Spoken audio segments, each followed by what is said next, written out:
America's financial system is facing a pressure point that has rarely been discussed on mainstream platforms, yet the numbers are publicly available inside official government documents. According to the U.S. Treasury's own statements, the United States currently holds 8,133 metric tons of gold in reserves. That's roughly 261 million troy ounces. But here's the part that raises serious questions. The government still values this gold at an official price of $42.22 per ounce, a figure set in 1973 and never updated. At today's market price of around $2,700 per ounce, this gap adds up to more than $694 billion in undervalued gold sitting quietly inside Fort Knox, West Point, and the Federal Reserve Bank of New York. Before we continue, this is Maple States. If you find reporting like this valuable, consider subscribing and turning on notifications. It's quick, and the best comment will be pinned at the top. What brings this issue back into national discussion is a recent executive order signed by former President Donald Trump titled "Strengthening American Leadership in Digital Financial Technology." Most headlines focused on its digital currency policies, primarily Bitcoin. But buried inside the order is language that mentions gold 14 times, including references to monetary metals, strategic reserve assets, and valuation methodologies reflecting national security considerations. These are not random phrases. They outline a framework that gives the U.S. Treasury the authority to acquire, revalue, and, in certain conditions, mandatorily obtain strategic assets from private holders. To understand why this matters, it helps to revisit the historical precedent. In 1933, President Franklin D. Roosevelt issued Executive Order 6102, requiring Americans to hand over their privately held gold. The official price at that time was $20.67 per ounce. After collecting the gold, the U.S. government waited 9 months and then revalued gold to $35 per ounce under the Gold Reserve Act of 1934. Adjusting that price instantly increased the government's gold reserve valuation from $4 billion to $6.8 billion, effectively reducing its real debt burden. It wasn't illegal, it was policy. And today's executive order uses nearly identical terminology, creating concerns that a similar mechanism could be used again, this time in a digital age form. The core question is, why would gold need to be revalued now? The U.S. debt has surpassed $37 trillion, according to the Congressional Budget Office.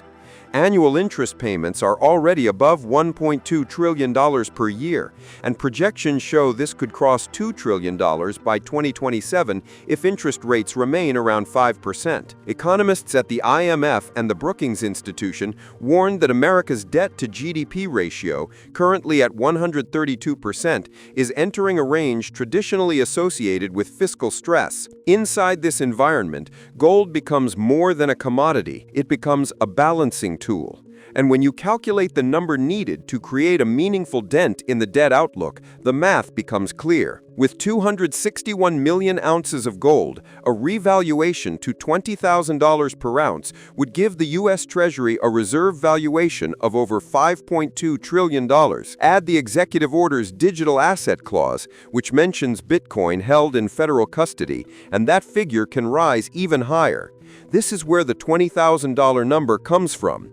It is not random. It is a direct result of dividing the amount of gold held by the value required to strengthen the balance sheet. Supporters claim this approach could stabilize the dollar and reassure foreign creditors, such as Japan and China, who together hold over $2 trillion in U.S. Treasury securities. Critics argue it risks triggering inflation by weakening the purchasing power of the dollar, similar to what occurred after 1934. As this debate continues, analysts are also examining the mechanisms in the executive order that empower the Treasury during a declared emergency. The document includes a clause allowing extraordinary measures, including mandatory acquisition of strategic assets from private holders at Treasury-determined valuations. If activated, this would echo the 1933 process, but within a modern regulatory landscape. Dealers are already required to report large precious metal transactions over $10,000, and customs logs international shipments of gold. These records form the basis of what the government can trace if an emergency framework is activated.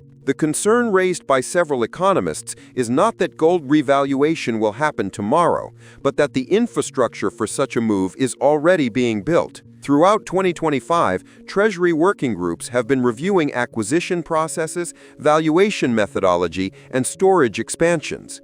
Early 2026 could see voluntary purchase programs, regulatory tightening, or new reporting thresholds. Analysts believe a financial stress event, such as a credit degrade or Treasury market volatility, could accelerate the use of emergency authorities. At this point in the story, a center hook becomes necessary because the data points converge into one striking reality. The United States officially values its gold reserves at a price last updated when gasoline cost 40 cents per gallon. That gap between $42 and $2,700 is not just a number, it is the foundation that could allow a sudden revaluation to reshape the balance sheet of the world's largest economy. For Americans, the outcome depends on how such a policy is implemented. A revaluation without acquisition would increase the government's accounting strength but leave private holders unaffected. But if acquisition precedes revaluation, as happened in 1933, private holders could be forced to sell at an official price below the market price, reducing their ability to benefit later. This is why international storage options in Switzerland, Singapore, or the UK have become topics of discussion in private wealth circles. A revaluation also impacts international markets. China officially holds 2,235 tons of gold, while Russia holds 2,330 tons. If the U.S. raises its official gold price, other central banks would likely adjust their valuations to maintain parity in global reserves. That would instantly increase the value of their holdings and recalibrate geopolitical leverage. Several emerging economies, Turkey, India, and Brazil, have significantly increased gold purchases since 2021, partly due to concerns about long-term dollar stability. What remains clear is that the discussion around gold is no longer theoretical. It is backed by math, history, and official policy language. The $20,000 figure is dramatic, but it reflects a formula designed to address a fiscal gap, not speculation. Whether the government uses this authority depends entirely on economic conditions between now and 2028. As this situation develops, Maple States will continue monitoring Treasury announcements, regulatory drafts, and international responses. If you would like to stay informed with calm, fact-based reporting, subscribe and turn on notifications. It's quick, and the best comment will be pinned at the top.